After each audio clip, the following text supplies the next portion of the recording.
जय माता जी। राम राम सीताराम। जय श्री राम।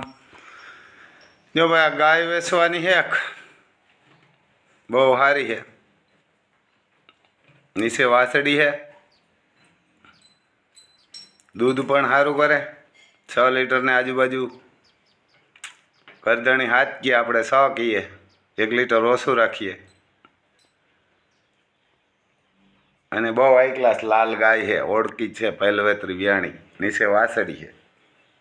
10-15 હજાર વાળા ફોન ન કરતા કોઈ, કારણ કે રોગો અમારો ટાઈમ બગડ્યા, અમે નવીર્યા હોય નહીં, તમારે દી કાઢવો। મેસેજ તો કોઈ કરતા જ નહીં। મેસેજ વાળા કોઈ દી જિંદગીમાં કંઈ લીધું જ નહીં તમારી પાસેથી। ત્યાં કે નવીર્યા બેઠા હોય ને એટલે મેસેજ કરી નાખે, એટલે મેસેજ કરતા જ નહીં। આપણે વાંચતા નથી આવડતું ને કરતા જ નહીં। લેવી હોય નહીં ફોન કરજો, એટલે કિંમત ને દૂધ ને રૂપિયા ને બધું તમને કહી દઈશું। તો આવું હે ભાઈ ઈવારના કે આવું છે ઈવારના કે જો આ વેચવાની છે એટલે જ વિડીયો મોકલ્યો ને ખેડૂ ન હોય એટલે તો વિડીયો જીનતી આવે। પછી જો આ હે ને આ કટારા અમારે કહે, આના તાલા નીચે થઈ જાય ને એટલે 2 દીમાં વરસાદ થાય, આ નીચે કરી જાય। કૂણા તાલા હોય ને, પાંદડા કયો કે તાલા, આ જો અમારે મનસુખભાઈ સુવાગિયા કહે આના તાલા જો આ નીચે વરી ગયા ને એટલે 2 દીમાં વરસાદ થાય। એવા હાટો આપણે મૂક્યો। પછી જો એમાં વાડમાં વેલા હોય ને, એ કૂણા વેલા હોય ને, એ આકાશ આંબા થઈ જાય ને, કૂણા ફૂટના અડધા ફૂટના, એટલે તમારે માનવું કે વરસાદ થાય। એ વિડીયો મૂકેલો હતો પણ આપણે નહોતા આવ્યો એમાં। પછી આ ગાય પણ વેચવાની છે કાબરી। એ બધા લાખ ઉપર હોય જ વાત કરજો, બાકી તો આમ પછી 50,000 વાર ફોન જ ન કરતા, એટલે અમારો મગજ ન ખાય। કારણ કે તમે નવીર્યા હોય, આપણે તો આખા 90 દેશમાં પ્રસાર થાય ત્યાંથી ફોન નંબર આવતા હોય, ને આપણો મોબાઈલ નંબર છે 9852 053 90। ગામ કુણવદર, તાલુકો જિલ્લો પોરબંદર, રામભાઈ સિસોદિયા નામ છે, ને આ પહેલું વેતર જ વ્યા છે। એને બહુ સારી છે કાબરી ઓળખી। અને એ પછી આ લાલ ગાય આવે ને એ પણ એવી જ છે, એ વેચવાની। એ લાલ કોઈને પસંદ હોય તો લાલ, પણ એ બધી 1 લાખને ઉપરવાળી છે, કોઈ લાખને હેઠેવાળી નથી। અને બહુ સારી ગાયું, બેસ્ટ। એને હિંગડા બીંગડા ને કાન ને કંઈ ઘટે નહીં। પછી આ ખૂટ પણ વેચવાનો હોય। મોહનનો દીકરો હોય, 3.5 વર્ષનો હોય ને, વાછડિયું જ આવ્યું બધી દેશી ગાયમાં બેસ્ટ ક્વોલિટીની વાછડિયું આપ્યું। એ તમારે લેવો હોય તો ફોન કરજો, અને બેસ્ટ ક્વોલિટીનો હોય। કારણ કે બી ને બળદ કોઈ દી મૂંઘા જ ન હોય, એટલે આ ખૂટ છે ને એ બીજ કહેવાય। પછી જો આ એક અમારે હરઠમાં ભાઈ છે, નામ તો મને નથી આવડતું, લગભગ રામભાઈ જ છે। આ જો બળદું રાખ્યા, આની પાસે 1 જ વીઘો જમીન છે। કેટલા વીઘા? 1 જ વીઘો જમીન છે। આ બળદું રાખ્યા કાંકરે, એની વિડીયા ને ફોટા નાખ્યા। આ 1 વીઘો જમીન છે આની પાસે, 2 ભેહું છે, 2 ગાયું છે, અને આ ભાડે જ આકે 300 રૂપિયા લે। હરઠમાં કેવું ગામ કીધું, ગામ તો આપણે ભૂલાઈ ગયું ભાઈ પાછું।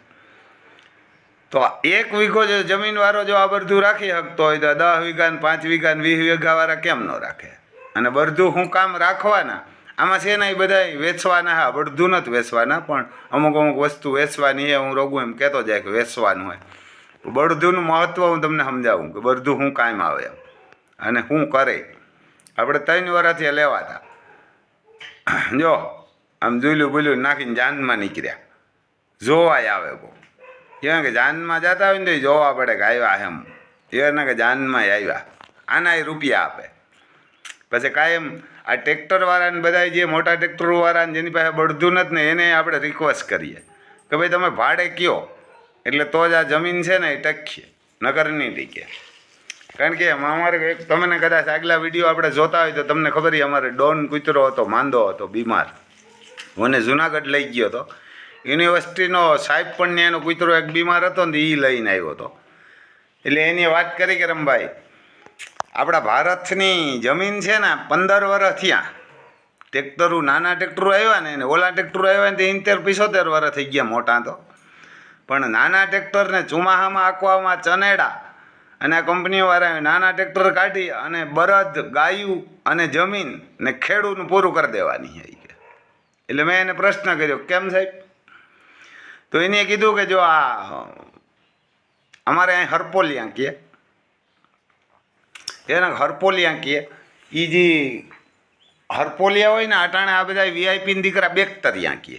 એ બેક્ટેરિયા હે ને એ કે ટ્રેક્ટર બેક્ટેરિયા હે કે ઉનાળામાં જમીનમાં ઊંડા વયા જાય ને હોવે જાય. એ કે એ વરસાદ થાય ને વરસાદનો એને સુગંધ આવે ને એ પછી જમીનમાં ઉપર આવે ને તમારા ખેતરમાં ફેંકતા હોય કે આખા ખેતરમાં માટી ખાય અને પાછી ગોબર કરી જાય. કે એટલે એ ખાતર થઈ જાય. કે એ બેક્ટેરિયા આ ટ્રેક્ટર છે એ માથેથી નીકળે એટલે મારે નાખે.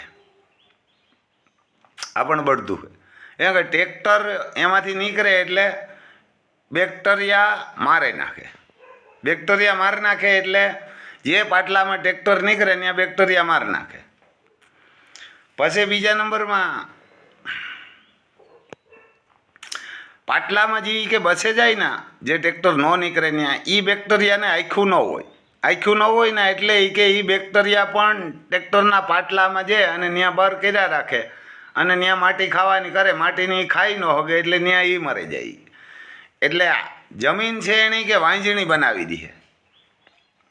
આ જમીન છે એને આ બધા વાંજણી બનાવી દે. ટ્રેક્ટરું સનેડો હોય કે નાનું ટ્રેક્ટર ગમે. જો આ ભેહું ગાયું આવ્યું હતું ને આ ભાઈના જ આવ્યા હતા બધા. એનું નામ નથી આવડતું. 90% રામભાઈ જ છે, હરઠના હે.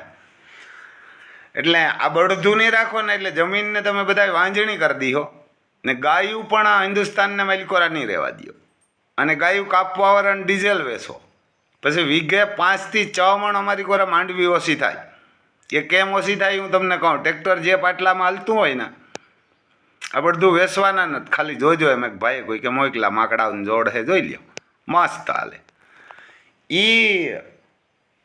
એ સાઈડમાં તમે પાટલામાં જોજો એટલે એ સાઈડમાં માંડવીમાં દોડવાની હોય. પછી 20 ફૂટ ટ્રેક્ટર હાલે ને હેઠે વરે 20 ફૂટ જ્યાં બોર્ડર હોય ને, અમારે હેઠો કહે બોર્ડર હોય ને ત્યાં, એટલે ન્યાય 20 ફૂટી તમારું ખેતર જમાવી દે ને બેક્ટેરિયા મારી નાખે. એટલે બેક્ટેરિયા કાંઈ જે ન હગે ફેરતી કરે એને બંદોબસ્ત થેગો. પાટલામાં એક મૂકે ને એક પાટલામાં ટ્રેક્ટર આવેલું હોય ન્યાય કિનાઈ ન જે હગે. એટલે આ દરિયાનું પાણી આવે ને એ સીધું ભાઈ વરસાદનું પાણી આવે ચોરી દરિયામાં વયું જાય. કારણ કે આમાં બેક્ટેરિયા તો નથી ને ઓલી ફૂટ 1.5 ફૂટ 2 ફૂટ સુધી એ બિચારા એમાં ફેરા રાખે તો હોલ કરી નાખે. અને 5 ઇંચ મેવરે ને ત્યાં આગળ તો ખેતરમાં હાલતું જ નહીં. આ અટાણે ઇંચ કે 2 ઇંચ મેવર્યો ને એટલે દડે જાય. એ સાહેબ એમ કહેતા હતા કે જે આ ડીએપી ખાતર ને દવા નુકસાન કરે ને એનાથી પણ ટ્રેક્ટર વધારે નુકસાન કરે. જમીનને અને ખેડૂને આ ટ્રેક્ટરો મારી નાખવાના. અંગ્રેજોએ આપણી ગુરુકુળ બંધ કરાવીને ટીનના ઠામ આપ્યા અને માર્યા. એ રીતે ઘઉં આપીને ઘઉં ખવડાવે. એ 3 વસ્તુ કરી અને આ 4થી વસ્તુ આ કંપની ટ્રેક્ટર વેચવાવાળા અને આરોહના ગાડા અને આરોહના પીર ખેડૂ હરામદાનીના ખેડૂત થઈ ગયા. પછી 5 વીઘાનો હોય કે 50 વીઘાનો હોય કે 100 વીઘાનો હોય. એમાં આપણે આવીએ, હું આવું. એવું નથી કે તમે એકલા જ આવો. આપણે 30 વર્ષથી નહોતા રાખ્યા. પણ હવે ભાન થાય કે ભાઈ જમીન વાંજણી બની જવાની છે આપણે નેવીરા થઈ જવાના. હવે 5 મણ માંડવી ઓછી થઈ વીઘે ખૂંદાઈ ગયું ખેતર. એટલે પછી એક તો ટ્રેક્ટર 10 ઇંચ કે 8 ઇંચને ગાડે હાલતું હોય એટલે તમારે નેદવાના 2000 વીઘે વધારે બેહે. એ નેદ માપે થતો હોય તો વધારે થતો હોય તો 5,000 નેદવાના વીઘે બેસી જાય. દિવાળી આવે ને તો સુમા હે. એટલે 5 મણ માંડવી ઓછી થાય 1500 રૂપિયા ભાવ એટલે 7,500 2000 નેદવાના. એટલે કેટલા થયા? 7,500 થી 8 8,500 ને 9,500 એટલે 10 જ ગણી નાખો. 10,000 રૂપિયા તો એક માંડવીની ફસલમાં આપણે નુકસાન ગઈ. પછી દિવાળી આપણે એમાં પાંચીઓ હાંકીએ કે દાંતી હાંકે અને રોટાવેટર હાંકે અને થાંભલો મારે રાપ હાંકે ને પછી એમાં ધાણા વાવીએ, જીરું વાવીએ કે સણા વાવીએ કે ઘઉં વાવીએ. એ તમારે જોઈ લેવાનું. એ પાટલામાં ધાણા વાવ્યો ને એટલે ધાણા તો મોરથી બતાવીએ, બીજા હજી ઓછા બતાવીએ. ધાણા હરોહર વધ્યા પણ ન હોય, 4-4 ઇંચ હેઠા હોય અને પીરા જ હોય. એટલે ઓછામાં ઓછા 10 મણ ઓછા થાય. એની જગ્યાએ આપણે 5 મણ ગણીએ ધાણા. તો વીઘે તમારે 5 મણ ધાણા ઓછા થયા. અને ટ્રેક્ટરનું ડીઝલ માર્યું, મોટા ટ્રેક્ટરનું દાંતી મારી, રોટાવેટર માર્યું, થાંભલો માર્યો, રાપ હાંકી. એ વીઘે 1,000-1,500નું ડીઝલ માર્યું એ નોખું અને માથેથી 5 મણ ધાણા ઓછા થયા. એટલે રૂપિયા કેટલા થયા? 10 હેણા અને 10 હાણા માંડવીના ચોમાહુના. એટલે 20,000 રૂપિયા નુકસાન આવી. ખેડૂ કાયમથી કાયમ તમારે હજી કોઈને પૂછી લેવું, 50 વીઘા વાળો હોય, 100 વીઘા, 10 વીઘા, 5 વીઘા વાળો, એ મોહમ આવે ને ત્યાં એને મારે નવીરીનો જોઈ, કાંઈ હોય જ નહીં, નવીર્યો જોઈ. એમાં આપણે આવીએ, મોહમ આવે તો હું વાપરી નાખું. અટાણા દિવાળીએ માંડવી થાય ને 1,000, 1,200, 1,500 મણ, એ પાછી જ્યાં સણા આવીએ ને ત્યાં આપણી મારે નહીં હોય, નવીર્યા દી વાપરી નાખ્યા, કંઈક ને કંઈક કૌભાંડ કર્યા હોય. કારણ કે અટાણે કોઈને કામ નથી કરવું, દાઈને જ નથી કોઈ નહીં, અમારે નથી કરવાનું. અમારે છોકરાઓને કહે ને દાદા બધાને મોં સડે જાય, કરે ખરી પણ કહો આ કાં કરવું. અને આજે આંબા પણ બેલડાના હે, એ વેચવાના હે, પણ 2 લાખ ઉપરના હોય તો ફોન કરજો, 2.5 લાખની આજુબાજુ, બાકી ન કરતા. એટલે જો તમે બળધું નહીં રાખો તો પાયમાલ થઈ જવાના. જમીન આપણી માં કહેવાય, માને પણ વાંજણી કરી દેવાના. અને વાંજણી કરી દીધી એટલે આપણે દીકરાઓ ક્યાંય બેસ્યા જેવું નથી, વિદેશમાં જ મૂલ્ય જવાનું થાય. એ સાહેબ એમ કહેતા હતા તમે ટ્રેક્ટર આંકો, પણ મોટું ટ્રેક્ટર આંકો ને ઉનારે આંકો. કારણ કે ઉનારે એ હરપોલિયા અંદર જમીનમાં ઉતરે. કેમ આપણે ડેટકા ઉનારે ન દેખાય, અટાણે સુમાહામાં જ દેખાય. તો ડેટકા જમીન બારણે હોય એટલે આપણે દેખાય. અને આ હરપોલિયા જમીનને અંદર હોય. અમારે અહીંયા હરપોલિયા કહે, બાકી તો બેક્ટેરિયા કહે બધાય. એ બેક્ટેરિયા ખાતરમાં નાખીને નથી, અમુક પૈસાવાળા થઈ જતા બેક્ટેરિયા વેસીને ખેતરમાં નાખીને પૈસાવાળા ખાતર બનાવી બેક્ટેરિયાનું વેસે. એ બેક્ટેરિયા તમે બધું રાખો ને તો ઓટોમેટિક થઈ જાય. ગરીબ માણસ ગાયું રાખીએ, વાસડા આપણે લીધું તો, અને આ કોઈ પણ ઉષા નીસી ન થાય ને તો આ બરધુના કાંધની કમાણી બધાએ ખાધી હોય. એટલે બધાને રાખવાનું હોય, કરોડપતિ હોય કે અજબુપતિ હોય કે ગમે ત્યાં એક જોડ રાખો. અને આને આગજોય ખરી. અને ન આખો ને પૈસાવાળા હોય ને તો રૂપારા લાખીએ એમ મૂકી દેવાના. એટલે ગાયું પણ બચતી રહે, ગાયું કાપવાવાળાનું ડીઝલ ન વેસાય. અને આપણી માં જનેતાથી પણ હરા દૂધ પીવે આખી જિંદગી. આપણી માં આપણે 9 મહિના પીવે, પણ આ 20 વર્ષ દૂધ પીવે. અને આ હાવત જેવા દીકરા દે ખેતી કરવા એના હાવત જેવા દીકરા. અને રાતે 12 વાગે જોડો, 10 વાગે જોડો, 11 વાગે જોડો, ધોમ તડકો હોય, મેં વરસતો હોય, ગમે એવી ટાઈટ હોય, ખાધું કે પાણી પીધું કે નથી પીધું ને હાલવા માંડે. તમે તમારા દીકરાને રાતે 2 વાગે ઉઠીને કીધો કે આ પાવડે પારી બાંધવાની હોય એટલે 17 રોનું કાઢીએ, આ નહીં કાઢે. આણી જોડ્યા એટલી કે હાલો યારને, આણી જોડ્યા ને એટલે કીએ હું જેને કહું તો ને ત્યાં રાખતો. સવારે 5 વાગે જ જોડતો કાયમ તો, પણ જ્યારે માંડવી ઉપાડતા ને ત્યાં 3 વાગ્યાથી જોડતો, 12 વાગ્યા લગન હાલતા. કલાક હિસાબ કરી લીજો, 8 થી 9 થાય. 8 થી 9 કલાક કરીએ હાલવું હેલી વાત નથી. એટલે આ રામને લખન લઈ આવે એનો બદલો દેવા. આખવાય રાખીએ ને મારી મારે કાંઈ નથી ઘટતું. આપણી મારા 60-10 4x4 ટ્રેક્ટર હે પોરબંદર જિલ્લામાં, કોઈ પાસે નથી. ખેતી માટે કોઈ પાસે નથી. કોઈ લોડર બનાવ્યું હોય અલગ વાત છે. પછી 717 સ્વરાજ પણ છે આપણી મારા, નાનું. બળદની કોઈ દી ક્યાંય જરૂર જ ન પડે. પણ આપણે કીધું ટ્રેક્ટર લેવું, કારણ કે કોક કહે એનું 5 જણા કહે એનું કેવું કરાય. એટલે આ વિડીયાને મારા ભાઈ સબસ્ક્રાઈબ કરજો અને શેર પણ કરજો. હિન્દુ યા મુસલમાન, તો જ આપણે બચીશું અને તો જ આ ખેતી બચીએ. કારણ કે તમારે વીઘે 20,000 રૂપિયાની ખોટ આવે એટલે તમારે મારે ન હોય. તમારી મારે 25 વીઘા જમીન હોય તો વીઘે 20,000 કેટલા થયા? 5 લાખ રૂપિયાની તમારે મોહે મોસી થઈ. તો 5 લાખ રૂપિયા જે તમારે મારા વધારાનો હોય તો વધતો નથી. એટલે તમે ભિખારી જ રહેવાના. પછી સરકારમાંથી આહા રાખે ને વાં રાખે ને વાં રાખે ને ફાફા મારે. અટાણે કોઈને મોબાઈલ વિના હાલતું નથી, લાઇટ વિના નથી હાલતું, મોટરસાઇકલ વિના નથી હાલતું. અંગવા જવું અમારે ત્યાં અંગવા જવાનું કહીએ તોય મોટરસાઇકલ લઈને અમુક તો હારા માણા જાય. અને કોઈને કામ નથી કરવું, કોઈને પણ. કારણ કે ખરેખર તો આ ધંધો કેનો હતો? પાટીદારનો. અમારો તો ધંધો જ નથી ખેતી કરવી. છત્રીનો તો રક્ષણ કરવું કોઈનું અને રાજ કરવું એ જ ધંધો હતો. એટલે આ ખેતીમાં અમે છેડ્યા ને અમે પાછી ખેતી મૂકી દીધી. હવે આઝાદ થયું પછી. એટલે સૌથી વધારે તો પાટીદાર છે ને એનો જ આ હક હતો અને એને જ ખેતી કરવાની. એને મૂકીએ એટલે એ ભીખે મારે. એ ગમે એવા પૈસાવાળા થયા હોય તો ત્યાં હિખ્યા નથી દીવતા. કારણ કે એ વાં ખાબૂસ ખાઈને બરગદ ખાઈને જ રૂપિયાવાળા થયા. એટલે ખરેખર આ બધાય બળધું રાખો તો જ ગાયું.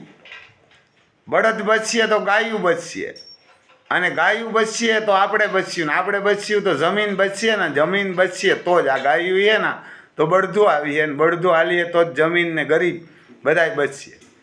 પછી આ અમારા રામ લખનને પછી એમાં ઘણા ભાઈને તે એવું હતું, રિક્વેસ્ટ હતી કે રામભાઈ એમાં અવાજ નહોતો આવતો, તો આ અવાજ અમને સંભળાઈ જા, એમાં પવન છે એટલે અવાજ નહોતો સંભળાતો તેથી, એટલે આપણે તમને બોલીને કહીએ કે તયે બાપભાઈ એમ કહે કે હું આને વરાવરાદીના હતા ને લઈ આવ્યો હતો રામ લખનને કચ્છમાંથી, સામખિયારીથી. જે રામ મહારાજ છે પંડિત છે, એની પાસે 250 ગાયો હોય ત્યાંથી વાછડા લઈ આવ્યો હતો 1,51,000ના. પછી 1.5 વર્ષ હાંસવ્યા, પછી 50,000 રૂપિયા કે પ્લોટવાવાળાને દીધા. આ બાપભાઈ એમ કહે, બાપભાઈ બોલે નહીં, 50,000 પ્લોટવાવાળાને દીધા. 1.5 વર્ષ હાંસવા, 50,000 પ્લોટવાવાળાને દીધા. 1.5 વર્ષ આ વાછડાઓને દીકરાઓથી હર ખવડાવ્યું હતું બાપભાઈ. એટલે આ કેટલામાં પડ્યા? ઓછામાં ઓછું 1.5 વર્ષમાં લાખ 1.5 લાખનું ખાઈ ગયા હોય ને 50,000 1.5 લાખના લીધા, 10,000 ભાડું. બાપભાઈને આ વાછડા ઓછામાં ઓછા 4 લાખમાં પીડ્યા હતા, 4 થી 5 લાખમાં. પણ બાપભાઈને આ ઘરનાવનો જ ભરુહો કરે એટલે છોડી દેવા ને જોડી દેવા પડે, એટલે તકલીફ હતી ને કરશનભાઈનો ફોન આવ્યો એટલે આપણે દીધા. કરશનભાઈ બાપભાઈનો ભાઈબંધ, એટલે બાપભાઈએ કરશનભાઈને 1,61,000માં દીધા હતા. એ અમે વાત કરીએ. પછી આપણે અમારા માલદેભાઈ છે ને, માલદેભાઈને હું વરસ નહીં પણ વરસ 1.5 વર્ષ જે કહેતો હતો કે આપણે બરધું લેવા, પણ ટોપ ક્વોલિટીના લેવા, આમ કોઈક જોવા આવે ને એવા. પૈસા આવી ગયા તો માલદેભાઈ કે પૈસા દેવા પડીએ. મેં કીધું પૈસાનો વાંધો નહીં, આપણે આપણી કેપેસિટી પ્રમાણે દઈ. પછી હમણાં 1.5 મહિનાથી પહેલાં માલદેભાઈ મને આના ફોટા નાખ્યા રામ લખનના, અને મને કે આ ભાઈ બાપ એને ફોટા નાખ્યા એટલે મેં બરધુને ઓળખી ગયો. એટલે મેં એને કીધું બાપભાઈને, એટલે મેં જોયા હતા ને ઝીણકા હતા તે. મેં કીધું આ બરધું કેના હે? તો એ કે બાબુ લીલાવાળા. મેં કીધું આપણે ત્યાંથી ન લઈ શકીએ, કારણ કે બાપભાઈ મારા જેવો ધોની માણા હે, રૂપિયાનું કાંઈ નથી પડી. એને તો વસ્તુ જોઈએ, એના બળદ ગાય ભેં કાંઈ નબળું જ ન હોય. મેં કીધું ભાઈ બાપભાઈ પાસે આપણે ન લઈ શકીએ. તો કે બાપભાઈ વેચ નાખ્યા. બાપભાઈ વેચ નાખ્યા તો આપણો મેળ પડે. ક્યાં વેચ્યા? તો કે ઈસરા કરશનભાઈ મેરા. તો અમે કીધું આપણે કદાચ કરશનભાઈ નહીં કે કદાચ પૈસા દે ને કરશનભાઈ 1-2 વર્ષ હાકે નહીં કે વેચ નાખે એટલે દે ને, કે તો કરશનભાઈ નથી દે. મેં કીધું તું પૂછતા ખરી કિંમત? એટલે માલદેભાઈએ પૂછ્યું. અમારે સિંસલી હે માલદેભાઈ, સિસોદિયા દે અમારા, એની મારા 4 બળદું હોય, વાછડા હે બહુ ભારી. એટલે કરશનભાઈએ પૂછ્યું, એટલે ભાઈ કરશનભાઈને પૂછ્યું માલદેભાઈ, એટલે કરશનભાઈ 2,51,000 કીધા. પછી મને કીધું કે રમભાઈ તમે ફોન કરો. મેં કરશનભાઈને કીધું. કરશનભાઈએ કીધું કે રમભાઈ 2,51,000 કરું, અને 2,25,000 રૂપિયાનું હાટું કરી નાખ્યું હતું. કે અમે દઈ દીધા હતા, પણ કે 80,000 રૂપિયા ગાડીને ભાડું કીધું ને, ઉત્તરાખંડમાં કે બહાર લઈ જતા હતા ને, એટલે મેં ના પાડ્યું કે નથી દેવા ભાઈ આપણે બધું. કરશનભાઈએ ના પાડી દીધું. ને ઓલા ગાડી બાંધી ને, કરશનભાઈને ખબર પડ્યા કે આ તો ભાઈ 2,000 કિલોમીટર સેટા લઈ જવાના, 80,000 રૂપિયા ગાડીને ભાડું હોય તો કે રામને લખન ન દેવાય. એક તો એ કે 2-3 દી સુધી આ ગાડીમાં ઉભા રહીએ તો ખાઈ નહીં, ભૂખ્યા મર જાય. મારે પૈસા નથી જોતા કે ભાઈ મારે નથી જોતા. જો આને એવું કડ કહેવાય, આને પ્રેમ કહેવાય કે પૈસા નથી જોતા કે ભાઈ આપણે બરદ હેરાણી થાય જ નથી દેવા. એટલે આપણે કરશનભાઈ માટે ગર્વ છે એવા ખેડૂ માટે કે રૂપિયા વાટું થઈને ના પાડી દીધું. પછી મેં 1,70,000ના માગ્યા, કરશનભાઈએ ના પાડી દીધી કે નથી દેવા 1,70,000માં. પછી કરશનભાઈનું મને એક દી ફોન આવ્યો કે રામભાઈ આપણને ઓલું ગાડું એમાં ક્યાંય ટોકર ગાડી તમારી કોઈ સારી જડે ને તો મારે લેવી, તો હોય તો કયો. એટલે મેં કીધું ભાઈ આ ટોકર ગાડી આમાં 10-15-20,000 વાળી આ બરધું ન લેવાય, જોડાય નહીં. એના કરતાં મને બરધું આપી દે ને હું 2 લાખ આપું. તો કરશનભાઈ કીધું કે ના ના. મેં કીધું હા. તો કે હું છોકરાને પૂછીને પછી કે. એટલે કરશનભાઈનો 2-3 દી ફોન ના આવ્યો. એટલે અમારા માલદેભાઈને ખબર પડી કે રામભાઈ 2 લાખના માગ્યા. તો અમારા માલદેભાઈ અહીંથી હિંહ લીધી કુતિયાણા પીગા બાપભાઈ મેરા, અહીંથી 80 કિલોમીટર મોટરસાઇકલ લઈ. એ કે રામભાઈ 2 લાખના માગ્યા તમારા વાળા બરધું, કરશનભાઈ નથી દેતા. એટલે બાપભાઈ કીધું કે રામભાઈને 2 લાખમાં